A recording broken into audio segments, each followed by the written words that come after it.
Welcome to the Simple Minds podcast, where we look to empower and encourage real conversation amongst men everywhere by unpacking topics on self-help, philosophy, and business.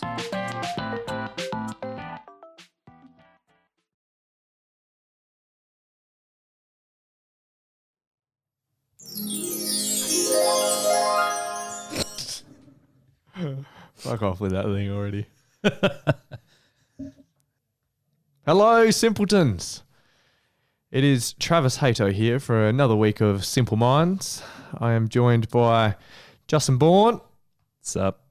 Conrad Francis. G'day. And Jacob Moffat. Hey. Welcome back, fellas. I missed the last couple of episodes, so I'm excited to be back recording and on this beautiful Friday afternoon. What a great day to be alive. You missed some doozies though. Apparently the moon landing was pretty shitty. I'll wait till you see the numbers. I think it really, I think it really took off. It really took off? Wow. Let's be honest, It landed really well. I haven't listened and probably won't. It's out of this world. None of this shit was rehearsed. How cool is that? We should change our. We should become comedians. Probably not. Yeah, I agree with that. Probably not. So we're drinking today, just an Old Faithful. I just felt like a beer this afternoon. It's been a long week, so I just went to the old Gay Droid Single Fin. So I've been enjoying these lately. there's just a good staple beer to have in your fridge at home. So cheers. Hello. Cheers. Again. Alrighty. So today's topic, 7 things I've learnt from the first 3 months of fatherhood. Now, you probably remember a couple of episodes ago from my episodes, my hosting episodes, I did the journey to fatherhood, and that was sort of the pregnancy and the trying to get pregnant and that journey. This is kind of the encore. Noah, who's about 3 months.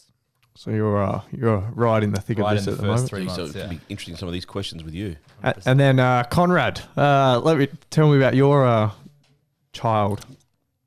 My daughter is 19 in a couple of days' time. You're I've forgotten You're what too this young is to all be. about. You're too young to have a child that's 19. I Don't forgot you? what sex life is about. And Justin's still trying. Still practicing. Still practicing. Well, he is. Still practicing. So. Yeah, I've just Usually when Justin's around. I just sit out on this one and just sit back and listen. Well, that's anyway. So the journey of fatherhood is pretty incredible. I used to ask people, what it's like to be a dad, and they'll just look at you sort of glazed over. And now I understand it's so hard to describe the feelings, the emotion, all that sort of stuff in sort of one line or 2 lines. It's pretty incredible. I'm personally absolutely loving it. I think it's a pretty incredible journey and pretty incredible thing to bring a child or a person into this world and care for them. So just going to go through 7 things I've learnt in the first 3 months. Thanks for turning the timer on, Conrad. So anyway, so let's start with a birth. If you remember from the last episode, the thing that I took away from talking to everyone else was about trying not to control the birth. So I really went into the whole journey of the birth. So what happened is we went into labour on the due date, so 9th of March. 8th of March. So went into labour in the evening, so about 10 p.m. It was pretty amazing. We had a doula. So a doula is like a birth partner. So she's spiritual, very natural, and that sort of stuff. So Was that provided by the hospital? Or? No. So private. We privately Sourced a doula. Yes, a doula. So pretty incredible, very, very cool. It's a great support for a male actually as well, because you don't have a lot of experience in that situation, and the doula has, she's been around sort of 200-300 births, and she understands sort of where the labour's at and can support you. And then also little things like when contractions are coming, you're trying to do things in the background and get organised or getting organised at the hospital, and someone's there with your wife or your partner. So very, very highly recommended. How do you source them? We just found one through our friend. We didn't really know what they were. And Doulas.com. Yeah, so... well, ours is Helena from Dream Birth. She was amazing. She's incredible woman, and I've never heard of them.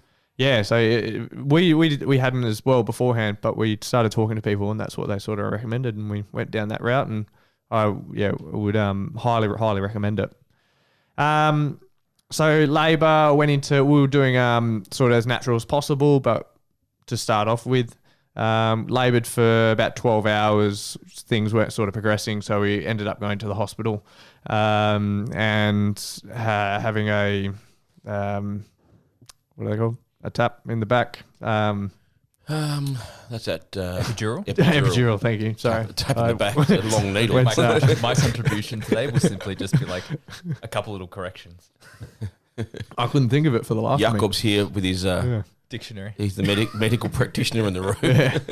Anyway, so everything was going well. The first 12 hours is the most beautiful thing that I've actually ever experienced with Ashby. We laboured at home for a while in the lounge room, and it was quite unreal because when a woman goes into labour, they go into this primal being, and they go really internal, and it's it's an amazing energy to feed off and be there and experience.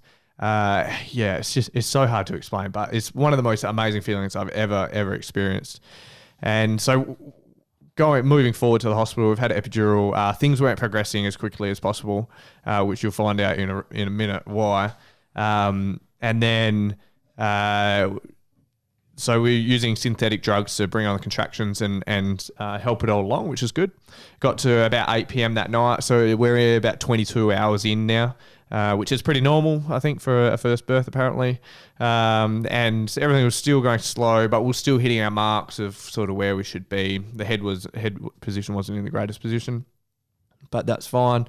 Went to the push stage, which is probably one of the most uneasy parts of the labour, because your wife is really deep in the primal, your partner is really deep in the primal stage of labour, and you think that they're in a lot of pain, which they are, but it isn't as well. So the contractions are just doing their thing. And that's where you really feel helpless. You know, the prior 22 hours, you can really be involved and be in there and massaging her back and that sort of stuff. But in this push stage, there's nothing that you can do. You just hold hands and whisper things into her ear that you're there and you're going to support her. So anyway, progressed. Turned out that our little boy was 10 pounds. And in kilos, that's 4.56 kilos. So that's 99th percentile in the weight. So you can get bigger, but it's pretty big. And if anyone knows Ashby, she's only very, very little. So when a big thing tries to come out of a little person, you're going to have a few issues. So he got stuck. Went without oxygen for about 10 minutes, which is a big deal. And so he was eventually, we eventually got him out. So vaginal birth, which is fantastic. In the end, well, once he's in the birth canal, it has to come out vaginally. You can't go cesarean. So once the push stage, once the push stage has started, no, you can't. I'm telling you, this is a comedy. Yeah. So anyway, I'll move this along. The one thing that popcorn. The one thing I learned from the birth is that communication prior to the birth is the most important thing possible. Well, so specifically, I mean, some of that stuff you're not going to know how to communicate. So what are you communicating? You have to know what your wife, your partner, wants in order of preference, because they're in no mind to really make good decisions. So Ashby had an episiotomy, so that means where they cut her to allow Farley to come out, being 10 pounds, that's sort of what was needed. And she was blatantly against it from word go till in the end I stepped in. I said, yes, just do what you need to do. Because I actually gauged from the doctors their urgency when they came to us the second time and said, we really need to do this. So I knew her stance on it, but then I actually was in the right mind of going, well, I can sense their urgency. I can understand Ashby's views on this, but I think we really need to go with the health practitioner's advice on this one. So You're sort of their advocate, because they're so distracted by the moment, and they're so like you said, like in focus, kind of on exactly their task and getting through it. You kind of you're there, and you're as, I guess, present as you can be, and you've got the opportunity to, when you've had that conversation beforehand, go through we had a lot of people come in with a birth plan, but the biggest thing I learned, How even do you do that stuff?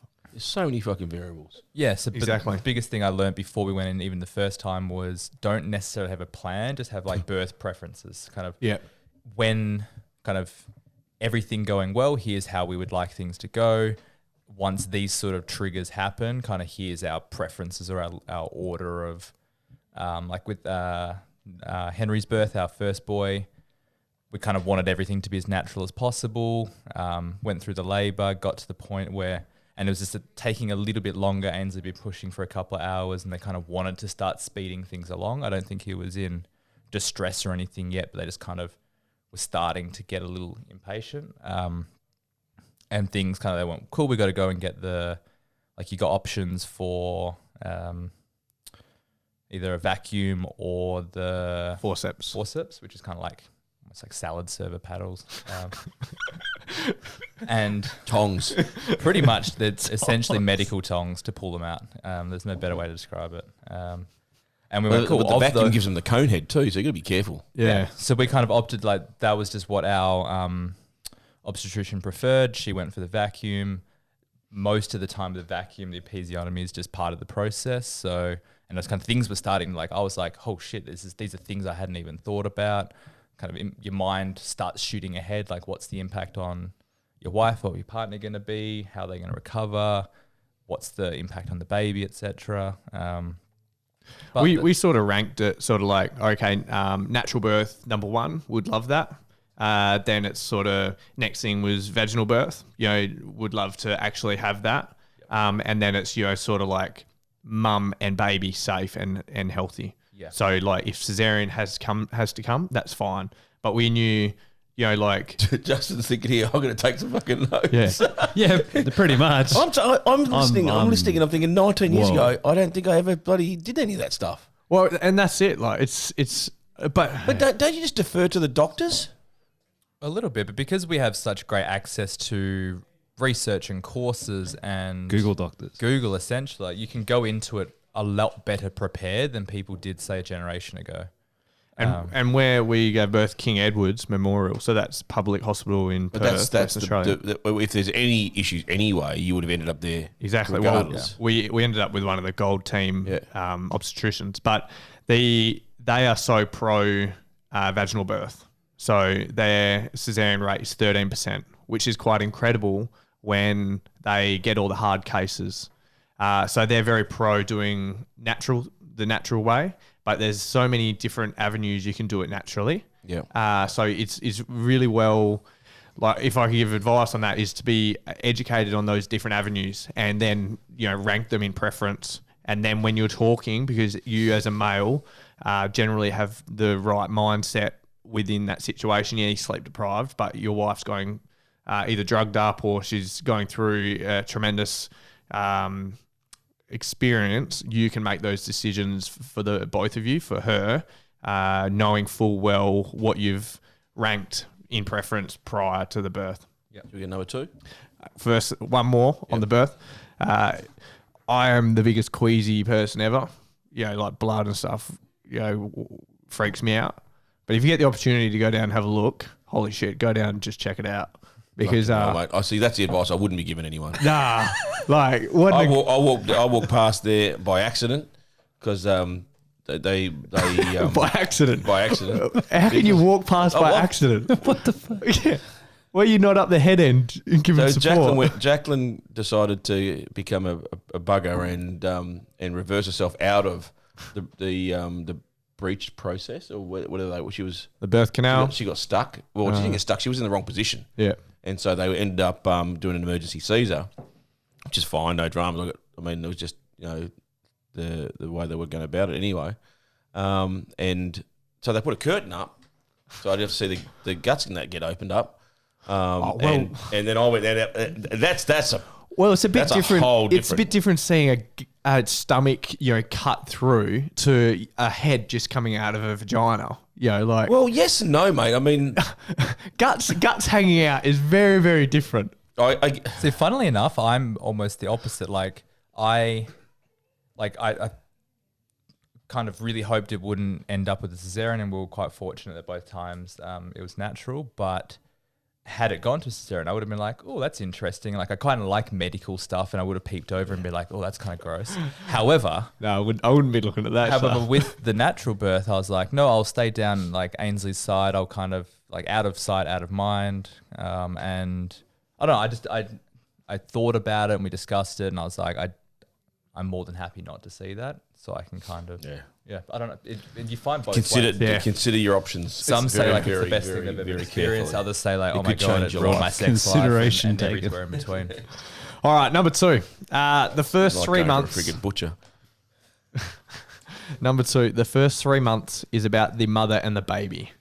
This is probably the one thing that I didn't understand going into this whole process. As much as I did, I thought I understood it, but I really didn't. So basically, your role is to support, feed, water, clean mum, because mum needs to be as healthy as she can to support baby, especially if you're breastfeeding. So 4.5 months in, Ashby's still solely breastfeeding, which is pretty incredible. So Given the monster of a kid you got. yeah, well, that's it as well. So, and she's only little, so I didn't. We will. We'll You supplementing that? No, we'll get to that sort of stuff in a little while, because it the mindset of the woman, you don't actually you don't realize the stuff that they worry about. Is she feeding? Is she getting enough milk to feed Farley? All that sort of stuff. It really plays on their mind and their confidence, and so you're really there to support, feed mama. The house can wait. All that sort of crap that can all wait. It's really to support mum as much as possible. So I would say it's probably harder in the last month. The first 2 months you just go into a paternal mode and you really just switch on and you just go, oh, well, this is what needs to be done. But the last month, things are becoming back to normal and normality is sort of hitting, and you're sort of going, oh, well, is my life getting, your ego starts talking to yourself and it's like, well, all right, well, I've given so much now. Do I kind of get a little bit of love back? So my love language is quality time and touch. It's like, well, I just want some touch from my wife or, some quality time, but you realize you can't actually get that still. So you really just got to understand that, and know that it's going to come back, but you just have to process it and be okay with it not being there for a little bit longer. You were going to say something, Conrad? No. You're okay. Did you find that, Jacob? Did you find that sort of the first 3 months were tough on you emotionally, not getting, I don't know, I guess your love language may be a little bit different than mine, but I didn't really get any of that from Ashby, so I struggled, especially in the last month. Yeah, I found that quite a bit. I think one of my love languages is definitely touch as well. And in those early stages, they've just gone through probably the most, or they've 100% been through the most demanding physically, emotionally, and mentally experience they've ever had. They've also been very exposed and raw and vulnerable through the pregnancy and especially through the birth. And they're kind of they've also, Ainsley was going through a process of kind of getting used to her post-birth body and also they're feeding and they're more or less in demand 24/7.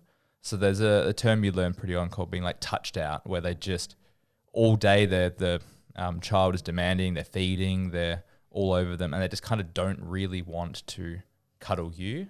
and you kind of don't need to, you really don't want to take that personally. Just go, well, this is just a phase.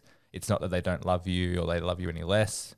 It's just that that's just not a priority. And amongst all the feeding and other things, like their sole priority is just your child, keeping them kind of healthy and well. And it's very easy while they're tired and etc. to not forget you, but just to push you down to number 2 for a while they kind of focus purely on what they're doing. And I think if you're used to being in a couple where you get 100% of their attention and their love and their time, then having that, having to share that can just take a little bit of adjustment. Yep. Number 3, sex life. So this kind of rolls on from the second one. Well, naturally, the first 8 weeks is going to change anyway. I just think they say don't bother having sex for the first 2 months. And just touching on Jacob's points where they're getting touched out all day. They don't want to touch you. Yeah. So I found that the male sex drive comes back a little bit quicker than the females for obvious reasons. Yes. So especially, I found like the first 4 weeks of having Farley was just hazy. The first 3 weeks really, and the 4th week started to become a little bit normal again. But just sort of so hazy, you don't even know what way's up or down. So it's kind of the last thing that you think of. But the back end of the 3 months, you as a male kind of get more into a routine. You understand where what the family's doing and that sort of stuff. But the mum won't want to touch you with a 10-foot pole, and that's completely normal. Yeah. So I wouldn't worry too much. And it's very easy to, like during especially the first week at the hospital, it's real obvious that they've just had this huge experience and they're recovering. As you start to get home in week 2, 3, 4, they just kind of go about day-to-day life, and you almost start to, I guess, forget what you went through. You start to think, I'm like, maybe they're kind of, like, you don't have any idea of recovery. It's not like when you see someone with a knee injury or something and it's real obvious that they're kind of stumbling and then all of a sudden they're walking fine. You don't have a very good gauge of like how they're recovering, how they're feeling. And most women are very strong. They'll put on that kind of know everything's fine. They get on with life. The baby's the priority. So it's kind of hard to gauge when is the appropriate time to begin that courtship. You've essentially got to go through the process of wooing and re-engaging with your partner. Well, body image is such a massive thing for females, and especially post-baby. I know that's a massive concern for a lot of women. It's one of the issues that I had to deal with Jack's mum, who went into about a postnatal depression around stretch marks and stuff. So it's very real. And mate, fuck, as a bloke, I had no idea. No, and you're her everything. You're there. You need to really affirm her in whatever language she needs affirmation in about that. I think that's one of the most important things. If you want to still have a healthy sex life and that sort of stuff down the track, I think you really need to put the groundwork in to really make sure she feels loved from day one, from birth, that you still find her sexy, you're still attracted to her. I think there are really strong points of emphasis. You can't just expect after 3 months, okay, all right, well, let's go again sort of thing, when you've invested no time in her to making her feel special like you did prior to having a child. It's very important for me anyway. Yeah. What's the sausage down the hallway? So, I thought we were going to get a food platter. Yeah, no, please don't talk. Anyway, for anyone that doesn't know, I haven't eaten for 5 days, mate. we write some notes before this, and this was one of the notes. So the first time we had sex after a child, sorry, Justin, this is probably going to gross you out. The first time we had sex, if the other 3 parts or 4 parts haven't, was I actually genuinely thought my sex life had finished. I was like, holy shit, like this, my sex life's over, because Well, the fact that Farley was 10 pounds, I don't even know if your sex life actually started, mate. The milkman's kid, that one is. yeah, he's pretty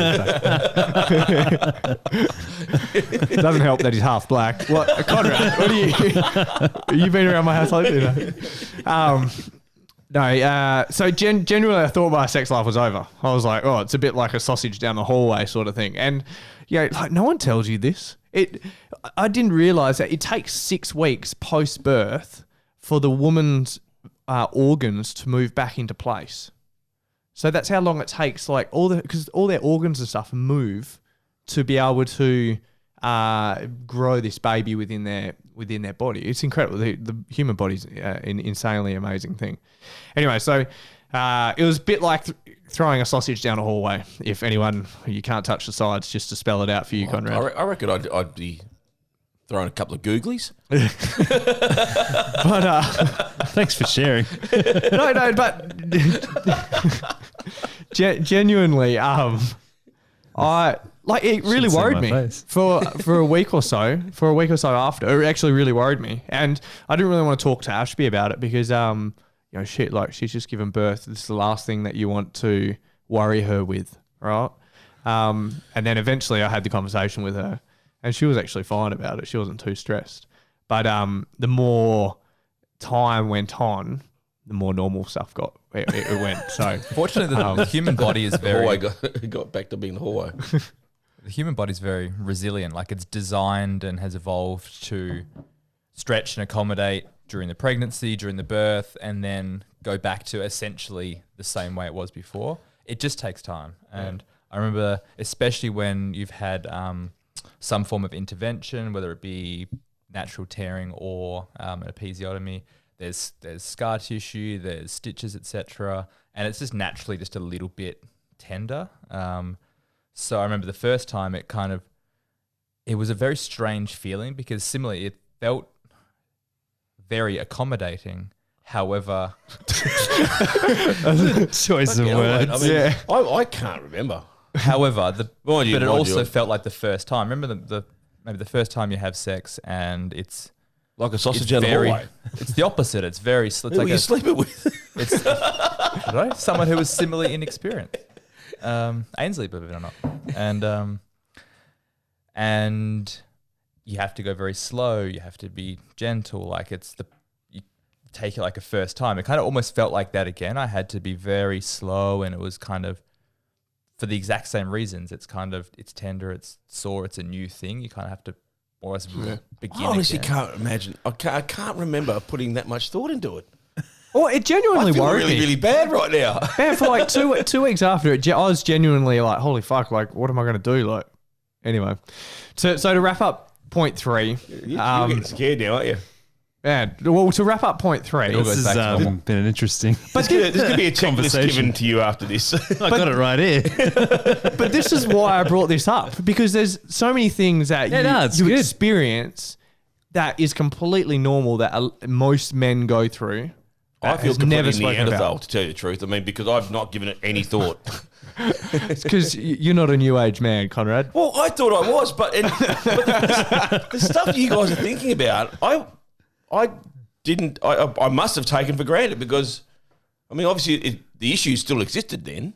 This is not fucking new. No, it's not. Yeah. Well, the good news is that like we're now 3 months. Like Noah's 3 months next week, and things are like essentially back to normal. I know that's quick by some are a few weeks in and they're back to normal. Others it takes 6 months to even consider it. There's a huge spectrum of experiences. Both times we were very fortunate and within sort of 5 to 6 week mark it was kind of re-engaging, and then by now 3 months things are essentially fine. So Justin, don't stress things.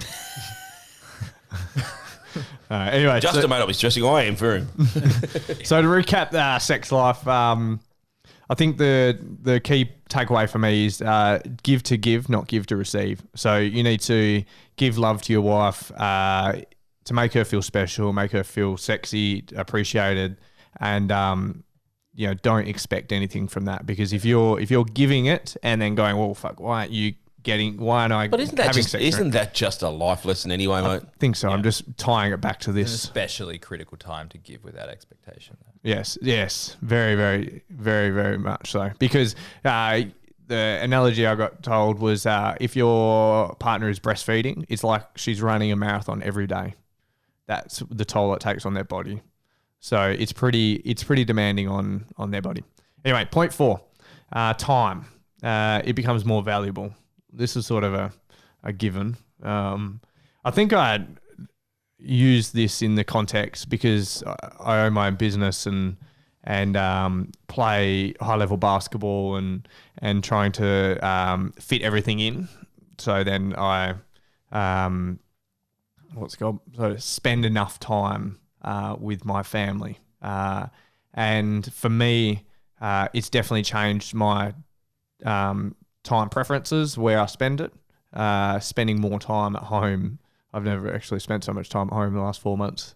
But it's such an incredible thing to be in part of that journey. So my little piece that I've really focused on in the last 4 months or the first 3 months of fatherhood is to be effective over efficient.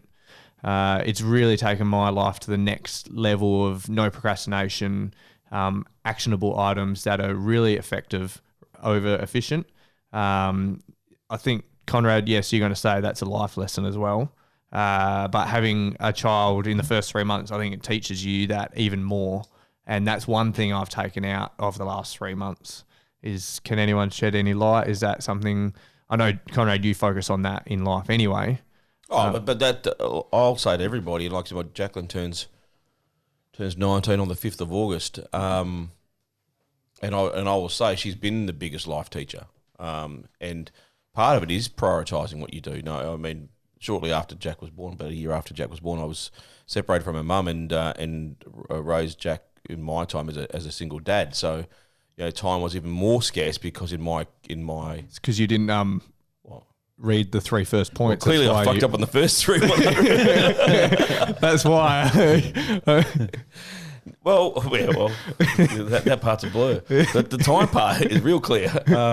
But yeah, no, you're right. I mean, you do prioritise things. It doesn't mean nothing. To me, nothing. Everything has to get done, right? It's just when you get it done. And so time with your family, time with your children should always take some level of priority. But on the flip side of all of that, as they get older, and I can speak from being a child as well as being a father.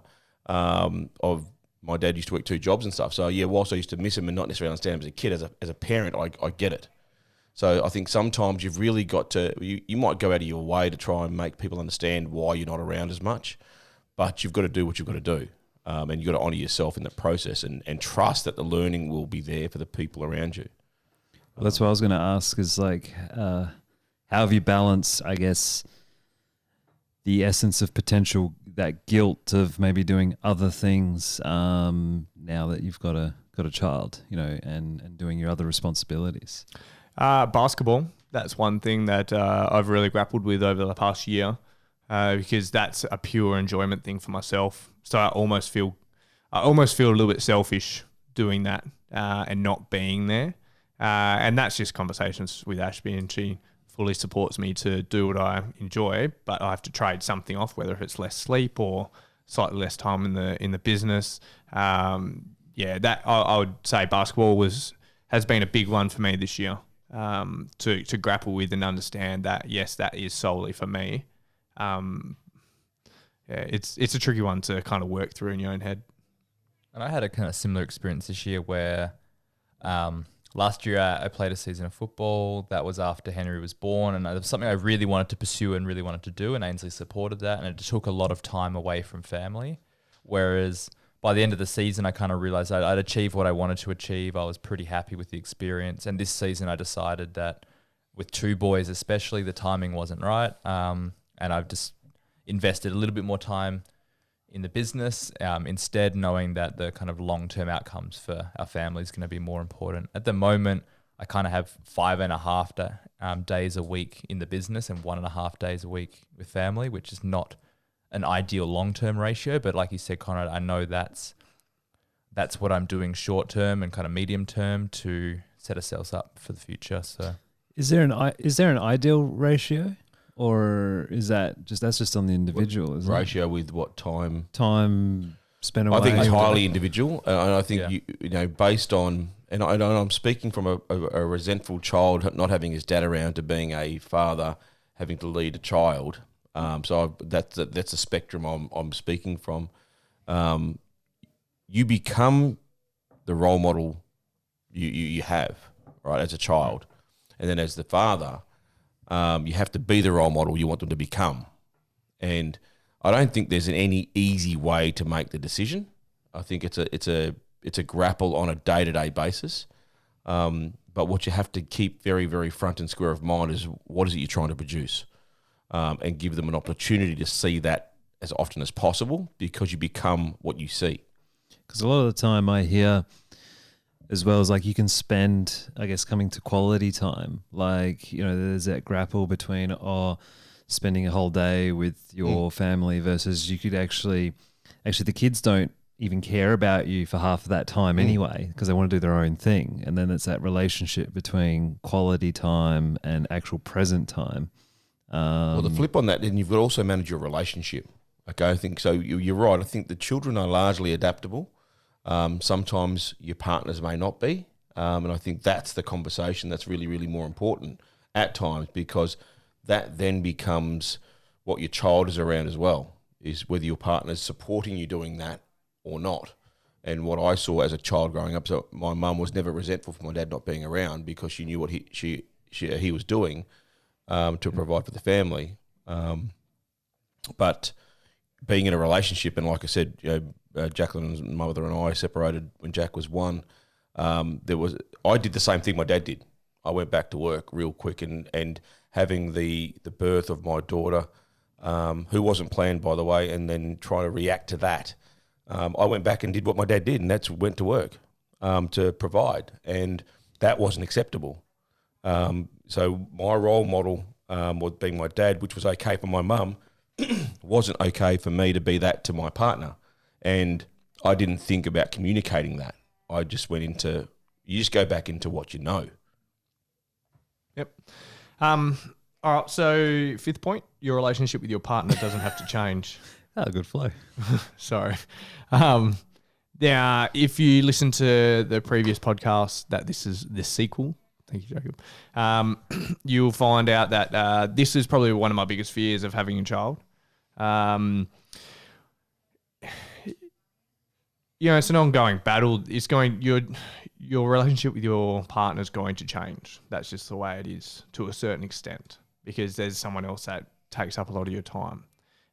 Going to the point of quality time, the time that Ashby and I have together, we make sure we're 100% engaged in one another, rather than, you know, spending a whole day with one another and us doing 2 different things. When we're together, we are 100% engaged in exactly what we're doing. So whatever little time we have, so we do little things like every time we get into bed of a night time, we just do one nice big cuddle for about 5 minutes and just talk to one another for a minute, and then just cuddle and enjoy ourselves just enjoy our cuddle. And that's one thing that we do every day, notoriously, regardless if I'm asleep and she comes in after, or if she's asleep and I come in, we still cuddle. We just wake each other up and cuddle. So it's finding the little things like that have really that help us stay engaged to one another. We're lucky and unlucky, I guess, in a certain way with the birth. So Farley, he got stuck and he actually had to be cooled. So it's to mitigate brain damage. So when they have no oxygen for a long period of time, the things like kidneys and brain can really suffer. So we didn't actually get to hold him from Saturday night when the birth took place to Wednesday morning. So we didn't actually get to hold him. We could see him, but we couldn't touch him or hold him because he was being cooled to a certain level. So every night I got to stay at the hospital, and every night Ashby and I would just debrief and really talk about our entire, because the birth was pretty traumatic in the last couple of hours, or the last sort of half an hour. It wasn't very nice. It wasn't the nicest experience I've ever gone through. But we had the opportunity to debrief every night, and we really connected on a whole nother level when you don't think that you could. And that's really carried on, to today. We still debrief on the birth and things like that because it's so important for us to communicate in that way. Otherwise, if you're not setting time for one another, you're not your relationship will change. Like we set things in our diary for date night. Sometimes we actually put in our diary to have sex. I know that is very routinal, but otherwise you can literally go 4 weeks and not even think about it. So we do at the moment, that's what we need to invest in time into one another. I don't know if that's different to you, Jacob. Like we really try to engage on micro level, constantly throughout the day to have enough love for one another. Sorry, that sounds wrong. To invest enough time into each other. Yeah, I find that was super important is that before you were only ever responsible for your love between each other, and that was a relatively simple relationship. Once your child comes into the world, there's that third dynamic, and you kind of think before you have the baby that that's going to kind of dilute that love, but it actually amplifies it. I found that you see your partner in a whole new way. You've seen them go through the pregnancy, the birth, the feeding, the nurturing and all of that, and it kind of makes you love them in a whole new way. And if you don't have respect for a woman or women, be a part of a birth. Like you just go next level for respect and love, don't you? Everything they like, your contribution versus the process they go through is just remarkable. And also now you've kind of got this shared sense of responsibility that you both work together as a team on. And now you've got you don't want to call it a project, but it's a thing you get to work together on and problem solve and kind of help each other out and use a sauna for it. I think some people do. Yeah, Nice. you get to discuss, and it's just a new thing that as a couple you get to grow and expand on. And I found that really nice as well. Yeah. All right. 2 easy ones to wrap us up quickly. Take help when it's offered.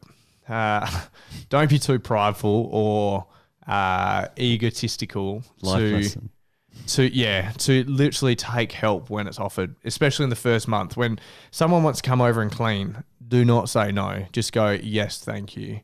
If someone wants to come and cook or mow the lawn, just go, thank you so much. You can repay them later, or they will get something from someone else in the world. But people just want to help because after 6 weeks, 8 weeks, those helping offers kind of die down. Yeah, the novelty's worn off. So just enjoy them while they last, and really take your help when it's offered. So Justin, life lesson: take help when it's offered. Noted. Stay in an apartment. I won't mow your lawns. You're such a dick, Conrad. No, Jay. Make you some meals. And Conrad, Jacob, you're gonna love this one. Being late is okay. But for what reasons, Travis? Yes. Okay. Well, let me just elaborate. They're only young once, and they're only a newborn once, and they're especially in the first 3 months. Enjoy the cuddles, enjoy the time that you have as much as you can, because they're the moments that are truly amazing. When they're sleeping on you, skin to skin, and you can feel their breath and their heartbeat, that's the thing that is very, very rewarding for me. So being late is okay when you are enjoying those things. That's a good point. Sorry. We as a group have a breakfast every Thursday morning at 7 a.m. And shit, don't try to justify that you're late every week. Well, you gave me the opportunity. The opportunity here. But my son Henry wakes up at about 7 o'clock. So I'd usually pretty much from a Tuesday morning to a Friday night, I don't see him. I start work at 6 a.m. I finish at 7:30 p.m. That's before he wakes up and after he goes to bed. So for probably 3-4 days, I don't see him at all. I may as well be a FIFO parent. So on a Thursday morning, if he wakes up around about 2:45 to 7 o'clock, I'm like, well, here's an opportunity to just quickly go in, grab him, say hello, give him a cuddle, get his breakfast out. And yeah, maybe I'll be 25, 30 minutes late to my breakfast, but I kind of, like you said, justify that knowing that 5 minutes that I maybe wouldn't have had is he'll appreciate it, I'll appreciate it, and no one's going to be too stressed if I'm not there early. Because I'm a bit of a stickler for time, and as you would know, Jacob, I love being on time, and that's one thing that's really chilled me out about time. There's obviously times to be late, and there's times to be on like time. 90% of the time when I'm late, it's not because of the boys, it's just because that's me as a person. Instagram. Anyway, thank you for dialing in for another episode of Simple Minds. Hope you took something out of our rambling. Justin, you were very insightful today. Yeah, I was contributed a lot. Filled his notebook. Yeah, I felt like the moth today. He was messaging V. Yeah. He's going, holy shit. I was messaging my other kids. That was really good actually. I think it's conversations that you just normally aren't exposed to. So that was half of that was super interesting for me, and I tried to bring some stuff to the table that I went through that was never normally really been spoken about, or I've spoken to anyone about or heard. So, well, I think which you kind of touched on with a couple of these last ones. They are life lessons and even relationship lessons. A lot of this, and you can start laying the foundations of these things well before you have kids, and you should before you go and have a child with someone. So it's your biggest test. So anyway, don't let that scare you. Get out there and have fun. I don't think you acknowledged why Mr. MJ Hannum is not present today. Shit, I apologise. You know what? Driving here, I actually thought about my my opening few lines. And you're just distracted by this. Mate, and your good looks. I haven't seen you for too long. But Matt J. Hannum, he's recently had a little boy, Nicholas, a week ago, wasn't it? Less than 4 or 5 days? Monday. Yeah. So 5 days old. So that's pretty incredible. So that's why MJ Hannum, Matt J. Hannum. Congrats, MJ. Yeah, congrats to him. And don't be calling him MJ, mate. He's going to think he's Jordan. Anyway, if you like the podcast, please review, please subscribe. Thank you to the people that have been touching base, Josh Fernandez, Alex Guillon, just to name a couple that have been touching base with me personally.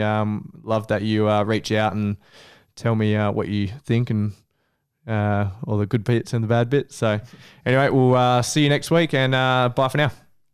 Thank you. See ya. Oh god, that's so gay, that sound. Episode was too good to use any of those sounds. There's a couple was tempting. Sorry, mate. 48? No, not too bad. Yeah, cool. That was a good episode. Thanks, guys. Thank you. That was good. I was just trying to bring you back in on that first one. I think you were going to run it at the end. Appreciate it. Thank you. That was super. I always also knew as well, like 4, 6, and 7, you're not going to spend much time on. So time, take help in being late. Yeah. So, and you could sort of jet through those.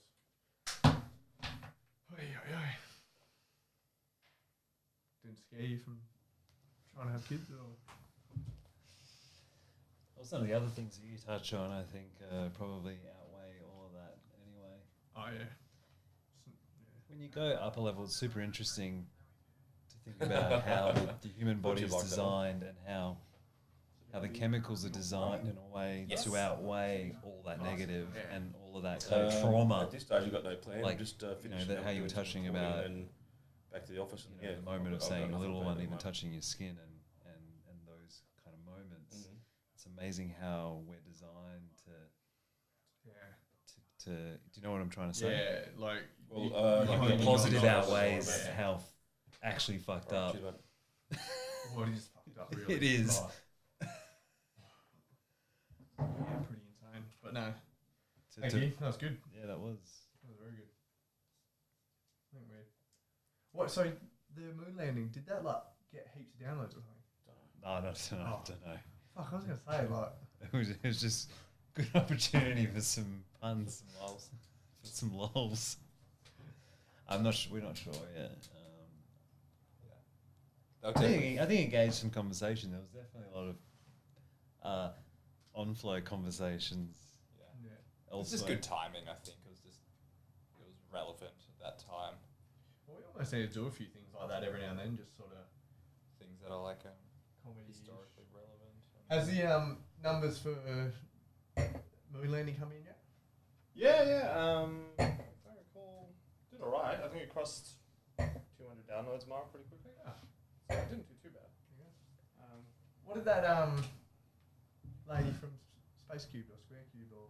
Yeah, I was Huge actually going to thing. ask you guys about that because I think I spoke to Matt about it on the day that she sent me an email, and there were complications. Basically, what she wants to do is she's organising this whole sort of like podcasting event thing.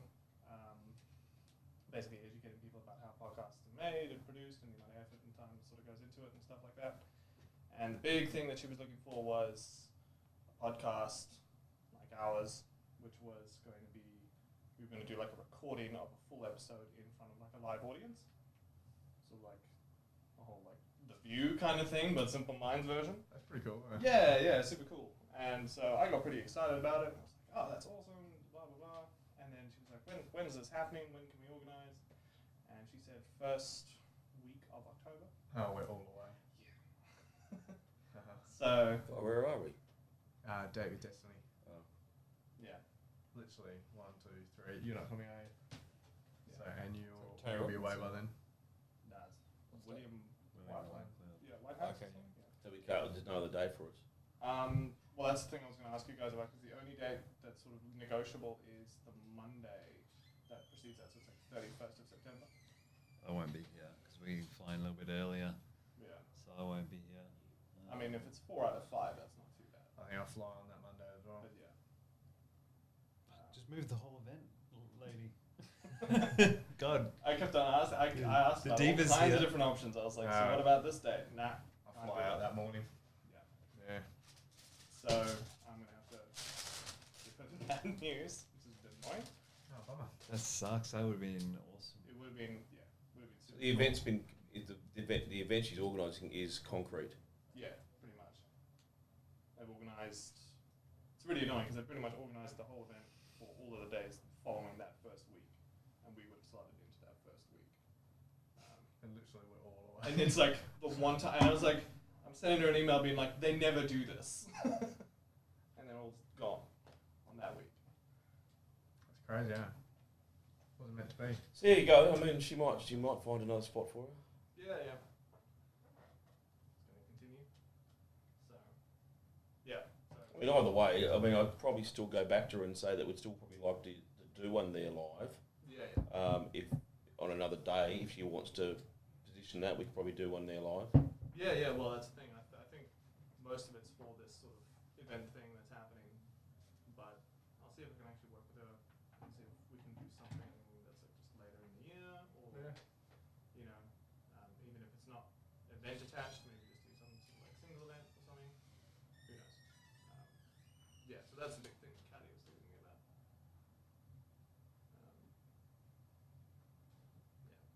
So it's law. Yeah, what are the chances? Yeah. Well, at this rate, are you going to fly over? We'll do a live episode with White Cloud. Yeah, well, that's the plan. So the plan is to, well, I don't know whether we'll get a live episode in there with him, but Oh, not we'll live. record an episode. Over in Melbourne. Oh, is that Well, it's four. Current might come, but that'll mean that. Oh, that's- I'll definitely be there. Okay, well, it's 5 of the 6. Four. Four of the 5. Yeah, Yeah. you have to think of it differently. Yeah, that's It's right. weird now. Yeah. Yeah. Still can't believe it. Oh, I can't believe it. Wow. If you can organise something of getting some episode recorded with this guy, then It'd be a good episode too. Yeah, Particularly yeah. During the course. Oh, White Cloud. Yeah. Yeah, fuck. That's Yeah, you'd be able to hook that up, wouldn't you? He's agreed to it. oh, he's already agreed to it. Oh well, I mean that works.